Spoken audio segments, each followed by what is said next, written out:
We haven't had a pay raise in 10 years, and I've been in education for 10 years. I've hit rock bottom because it's exhausting. I cut hair at home. I have cleaned houses. You know, the kids joke with the teachers about being a hustler, but to be a teacher in Oklahoma, you almost have to. The joys of teaching. This is Kily and Angelia. Both are teachers at public schools in Oklahoma City. Both are single mothers with 3 kids. And like thousands of teachers across Oklahoma, both are barely making it. This is how much money I had in the bank. 52 cents. I have a cutoff notice. I have a past due phone and cable bill too. This kind of lifestyle is shockingly common among Oklahoma teachers, and in 2018, they finally reached a breaking point. We love children and we love to teach. It's ingrained in us. It's what we do. It's who we are, and we're not being compensated for it, and we're not going to be able to do it anymore. Oklahoma teachers are the lowest paid in the nation by some measures, making an average salary of about $42,000. You could work at a gas station and make more. This came in the mail, and it's terrifying. And it is foreclosure paperwork on my house. I corresponded with Kily and Angelia every day for months and was shocked to see that 2 highly educated people with full-time jobs could be so close to bankruptcy. I make $42,600 a year, and that's supporting me and my 3 children, and I can't make it anymore. I'm currently 1 car payment behind and 2 loan payments behind. Last year at our school, we had a food pantry. We were sitting as much home with the teachers as we were with the students. I wanted to know why thousands of teachers felt compelled to walk out of class on April 2nd. So I asked Kily and Angelia to show me what getting by on an Oklahoma teacher's salary actually looks like. A government program called WIC helps Kily pay for groceries, but it's usually not enough, and she often relies on family members and handouts to feed her kids. We got these boxes. They sent food home with the children, and they sent food home with the teachers. So I've got about a month's worth of Saturday afternoon lunch. Angelia's life is not too different. Despite the fact that she's been teaching for nearly 30 years, she only makes about $42,000 before taxes. To fill in the financial gap, she drives the bus before and after school, tutors, sells quilts, and drives for Lyft. Her day usually begins around 5 a.m. I am walking out the door at 5:35. Yay, I'm going to be on time actually. Today, Angela's going to Walmart before her morning bus route to buy supplies for her classroom. Oh, that's cute. This will get us our butterflies and flowers. Now I've got to grab some snacks because they stay hungry. It's pretty much common knowledge that teachers often shell out their own money to pay for class supplies, and it's not chump change. A 2016 report showed that teachers across the U.S. pay an average of $500 a year on supplies, and that 10% of teachers spend more than $1,000. That was an expensive trip. $45.64 that I just spent on my classroom in one day. Teachers do get a small tax deduction for out-of-pocket expenses, but it doesn't even get close to what many are spending. $250. That's all I can claim. I don't know any teacher that only spend that much in a month, is what I'm trying to say. This is perhaps even more necessary for teachers in Oklahoma, as the state is near the bottom in per-student spending. Education funding has dwindled over the years, as Oklahoma's Republican-led Congress has repeatedly slashed taxes for businesses and top income earners. The latest round of budget cuts was so massive, it forced 20% of public schools to switch to a 4-day week. Our community has embraced the 4-day week. Last year, we were able to save $180,000. This isn't the state's only embarrassment. Oklahoma also has a significant teacher shortage, as thousands have left for higher-paying positions in other states. In one survey, educators who left said they made on average nearly $20,000 more than they did in Oklahoma. Even the state's 2016 Teacher of the Year moved away for better pay. I don't know what it's going to take for this state to wake up and realize that we have a serious issue. We haven't had a pay raise in 10 years, and I've been in education for 10 years. So imagine going into the career that you love and doing it for 10 years and never getting paid $1 more than what you got paid when you went in. Would you continue to do it? In a scramble to make up for the shortage, many schools have brought in emergency certified teachers, or emergency certs. This issue has exploded in the last few years, with a nearly 600% increase in emergency certifications issued since 2014. I have an aunt that was here this weekend, and she's begging me to come to Texas. She's like, Kylie, I got my first paycheck, and it's twice what I was making in Oklahoma. You don't have to martyr yourself. But if we all leave, then who's here for these kids? More emergency certs? I don't want to leave these children with somebody that's not certified to do what I do. I don't want to leave these kids because I love them. I don't want to leave these kids because I've been in this community for 10 years.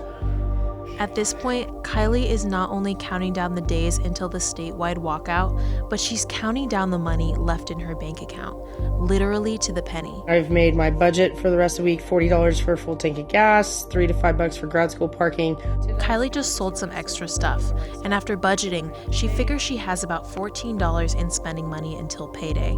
Over the next few days, Kylie does everything she can to stretch her last few bucks. So this is what we do to make our own soap because we can't afford Tide Pods. This mayonnaise with 1 tablespoon a piece will do laundry for months and months and months to come. So this is me digging for change in the car. At 7-Eleven, a teacher went in and is buying me a soda because I am down to $5. Hopefully tonight for dinner, my grandparents are going to feed the kids, and maybe one of my cohort members at grad school will bring me something to eat. A day before payday, Kylie is literally down to this bag of change, which she brings to a Coinstar. That's how much money I have until tomorrow, payday. Wow. I'm pushing for you guys. Thank you. Y'all deserve it for sure. I appreciate that more than you Should've done it a know. long time ago. Yep. At this point, the walkout is just a few days away. The story is dominating the news, and everybody seems to have an opinion on it. Do you guys think we should continue to walk out? We should pay them because our teachers deserve it. So do you think the teachers walking out is the way to get the legislators? Oh, yeah. If the teacher compromise, it's not going to work. Because we don't have teacher enough. shortage for a reason in this state, and everybody knows it. Yes. In a last-ditch effort to avoid a strike, Oklahoma legislators passed a small tax increase on cigarettes and gas, giving teachers a $6,000 raise. This was far from the $10,000 raise that educators asked for, but it was still a huge deal, considering state lawmakers haven't increased taxes in nearly 30 years. You can't call it a raise when it's not a raise.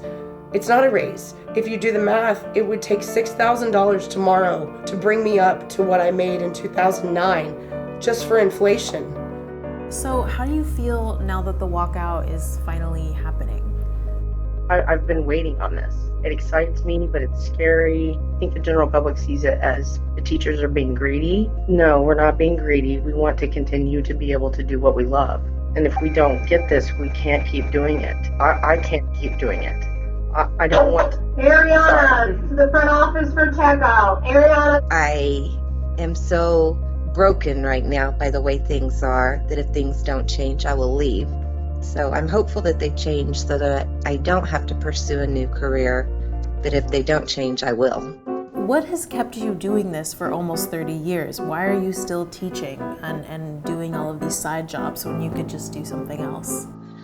I don't know anything else. This is my life.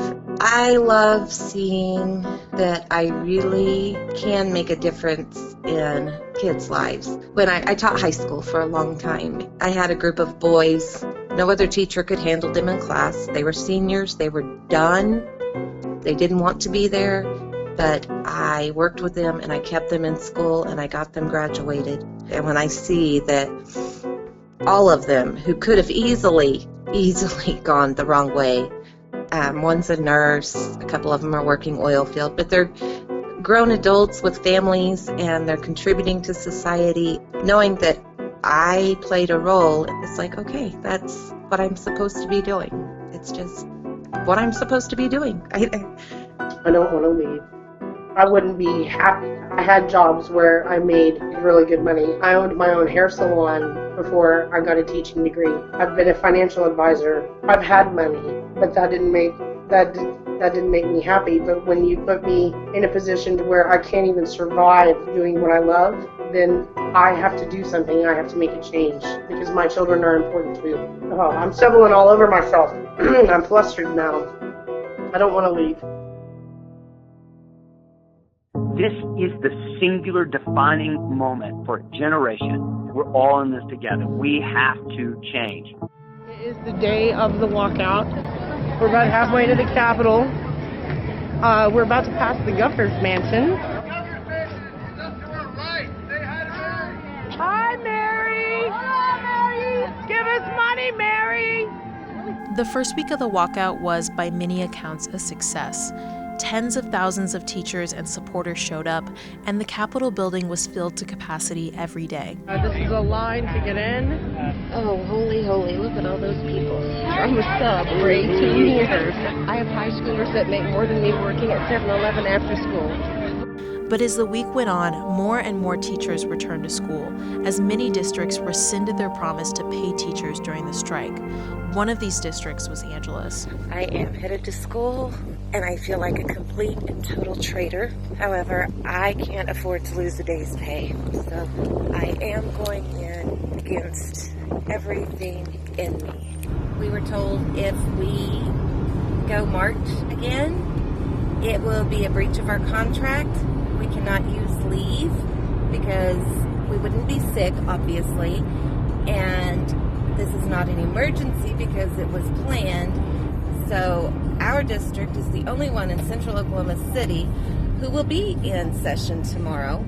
Even with some teachers returning to class, the walkout persisted, and Kily spent her days at the Capitol. Being on the highway and seeing the signs and hearing everybody honking, you feel like for the first time the public cares who's behind us. Unfortunately, not everyone was so supportive. Teachers want more, but it's kind of like having a teenage kid that wants a better car. They come into this house and want to act this way. I'm not voting for another stinking measure when they're acting the way they're acting. I do not believe that I should have to pay for your kids or somebody else's kids with my taxes to go to school or give you a raise with my taxes. Okay, so it's day 5 of the walkout. We got an email saying that we needed to put in for leave, so I may have lost $250, $275 today. Doesn't matter, I'm still here at the protest. I've got the phone plugged in here in the car. At this point, the walkout is phasing out, and Kily is losing money every day she's not at school. This is the thinnest crowd that I have seen so far. What day are we on? Day 7. I'm supposed to be at work right now, but I went and signed in and signed out and walked out. I teach students and teachers, and there's neither one of those in the building, so what am I supposed to do all day? Oh, wow. This is sad. I mean, there's still a crowd, but not anything like what there was. I'm mad enough. I had to get this on the camera. Look. On day 10, the head of Oklahoma's largest teachers union announced that the walkout was over. Senate Republicans won't budge an inch on any more revenue for public education. She doesn't speak for all of us. 2 more days. We need 2 more days. We are going back to school on Monday, April 16th. I guess it really is over because I can't afford to go for any more days than 1 day. Kily did go back for 1 more day, but on Tuesday, April 17th, she finally returned to school. The vibe here is stressed. I've had 2 people come to me and say, I don't know how to tell you this, but I won't be here next year. I've accepted a job somewhere else. It's just really sad. Everybody's sad. I don't know whether to stay and fight and try to be part of something bigger and better, or to try to leave and do better for my family. Even though the walkout has effectively ended, Kily has continued to protest at the Capitol with a group of other teachers. I caught up with Angela to see how she was feeling about how everything went down. I was just so sad that this is what it came to. And I felt almost disrespected by the comments that were made by our governor and by some of the legislators and stuff. All year long, we supported you. And now you're going to come here and act like this after you got a raise? Go right ahead. Be pissed at me if you want to. This is the thing that really left me scratching my head about Oklahoma. There seems to be overwhelming support across the political spectrum for funding public education, yet voters are electing representatives who don't stand for those values. I asked a couple of former candidates for public office about the reason behind this disconnect. There are a lot of single issue voters out there, and I was up against this a lot when I was out knocking doors. So I would introduce myself. So I'm running for state senate in our district, and I think what's happening in public education in our state is criminal. I was shocked at how often the conversation devolved to, are you pro-life or pro-choice? That was it. People were making their decisions based on that. If you're a teacher and you're pretty evangelical on Sunday mornings at church, you're basically being told you can't vote for a Democrat because they're going to, make gay marriage the standard. They're going to let transgender people use whatever bathroom they want. These are the kind of scare tactics that they use. And I don't say it lightly. When I was campaigning, this is the stuff that would come out of these folks' mouths. I'd knock on a door and be like, I'm concerned about education in our state. What are you concerned about? Oh, I'm concerned about the bathroom issue. And I'm like, do our children not have bathrooms? Because they don't have teachers or books. Have you ever voted for someone who isn't pro-education? Yeah, I have. And ones that I probably should have looked at myself instead of listening. Not doing my own investigation has been I have. That's really my next step, is to be more involved and be more aware of the legislative process.